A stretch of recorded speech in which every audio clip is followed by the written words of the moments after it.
Muy buenas tardes, Alex.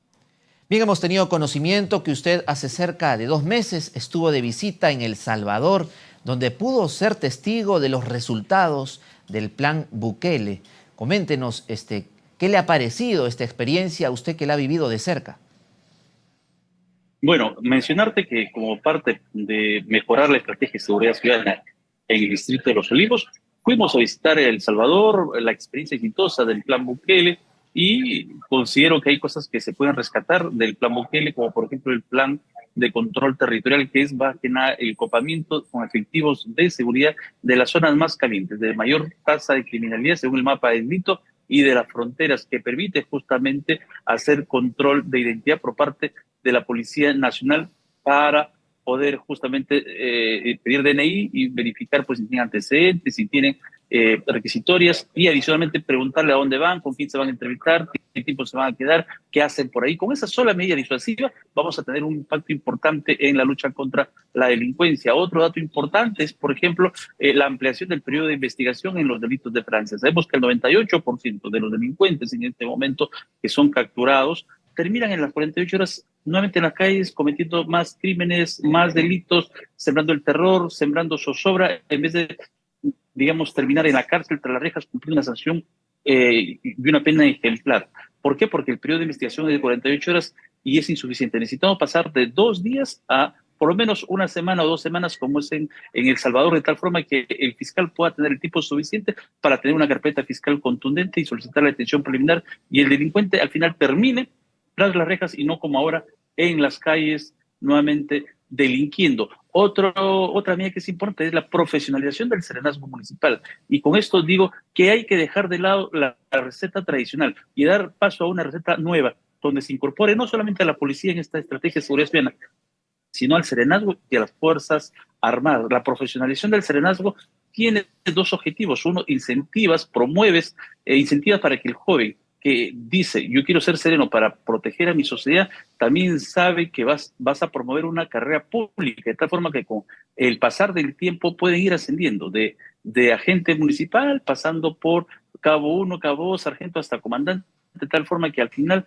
de su periodo pueda él mismo dirigir el cuerpo de serenazgo. Y no solamente eso, sino vas a profesionalizar, vas a capacitar, vas a entrenar a serenos y van a tener mejor prolijidad al momento de la intervención y evitar justamente los excesos que a veces se denuncian de abuso de autoridad y que a veces son Así es. tomados por los opinólogos que no están de acuerdo con esta medida para desacreditar, descalificar esta buena medida, esta buena iniciativa. Y adicionalmente, las Fuerzas Armadas tienen que intervenir porque hay zonas calientes donde la policía no se respeta, pero si ves a un elemento de la Fuerza Armada bien plantado con su arma de largo alcance, va a haber un mayor respeto. Por eso, solamente de contención, de apoyo. No es que van a duplicar las funciones de la Policía Nacional del Perú, porque por mandato constitucional, quien tiene el control del orden interno, de detención y de control de identidad es la Policía Nacional.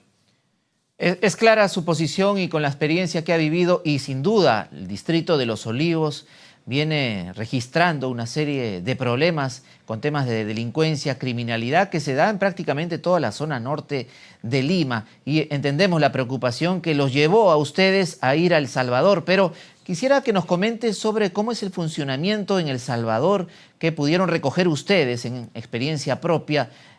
¿Allá hay fuerzas de serenazgo en El Salvador? ¿Cómo funciona? Porque hasta acá se tiene conocimiento de que es una labor conjunta entre la policía y las Fuerzas Armadas, pero no se ha conocido mucho si existe serenazgo o fuerzas municipales. Allá se le llama Cuerpo de Agentes Municipales, el CAM, que cuando tú ves la articulación con la policía y también con las Fuerzas Armadas, hay una articulación, no hay el encono, la envidia o el cero profesional que a veces hemos visto en algunos casos aquí, y eso es importante de trabajar todo mancomunadamente. Es más, te cuento, allá usan armas no letales y hasta armas letales, tienen su arma de fuego para uso exclusivo de legítima defensa cuando está en riesgo su vida. Son temas que han pasado y se han mejorado porque hay una profesionalización del serenazgo municipal. Y eso es lo que debemos también poder incorporar en el país dentro de la estrategia de seguridad ciudadana. Es más, yo te cuento, además de hecho, el 50% de los delitos en Los Olivos son de hurto, de robo y raqueteo motolinea de celulares. También tenemos que darle medidas ahí claras, la penalización de la receptación de celulares robados en esa cadena delictiva, desde que compra el celular, pasa por el flasheo y hasta que el revende. Ellos deben tener una sanción ejemplar hasta la pérdida del dominio, es decir, la extinción de la titularidad de la propiedad, porque se supone que esas propiedades han sido adquiridas con el ilícito. Entonces, hay cosas que se tienen que coger y recoger y replicar en nuestro país de experiencias exitosas en el extranjero. No digo que hagamos un copy-paste del plan Bukele, pero tenemos que hacer nuestro propio plan en base a esas experiencias exitosas. Pero para eso necesitamos verdadero liderazgo y voluntad política de los que nos gobiernan y dar ese mensaje a la población de que el Estado peruano está en guerra contra la delincuencia y la criminalidad organizada. Ahora, usted mencionó al inicio sobre el periodo de detención mientras se investiga a fondo a las personas que estarían involucradas en delitos. Habló de que actualmente en el Perú es un periodo de 48 horas, sin embargo en El Salvador el periodo es mayor. Esto implica porque existe un régimen de excepción. ¿Usted considera que aquí en nuestro país debe establecerse también un régimen similar?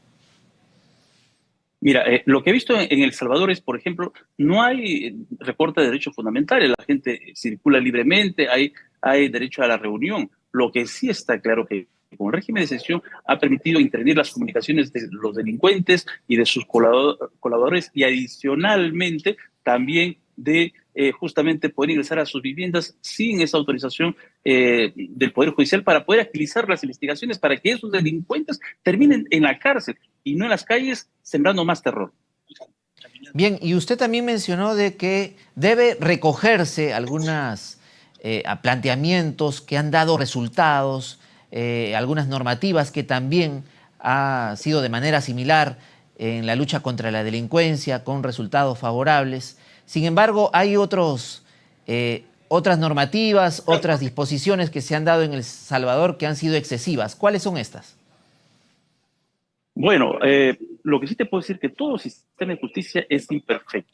Nosotros también hemos sido testigos en nuestro país de sendos reportajes dominicales donde se han expuesto casos de ciudadanos que están cumpliendo condenas injustas y luego de una investigación y luego de un proceso han sido liberados. Ese es el sentido. Yo creo que allá también ha habido algo parecido. Hay que investigar. Tú y yo no vamos a defender violación de derechos humanos, pero sí necesitamos replicar las cosas positivas que se han dado en otros países, como el Plan Bukele, para poder justamente devolver esa paz y tranquilidad a los vecinos y a los ciudadanos del país que necesitan en este momento seguir emprendiendo, seguir avanzando en el día a día y que el 99% de nuestra población es gente que no vive del Estado, que necesita de sus emprendimientos y solo necesita paz y tranquilidad para seguir progresando. Ok, ya para terminar nada más, he escuchado el pedido de facultades del presidente del Consejo de Ministros, que ha podido presentar acá como un análisis.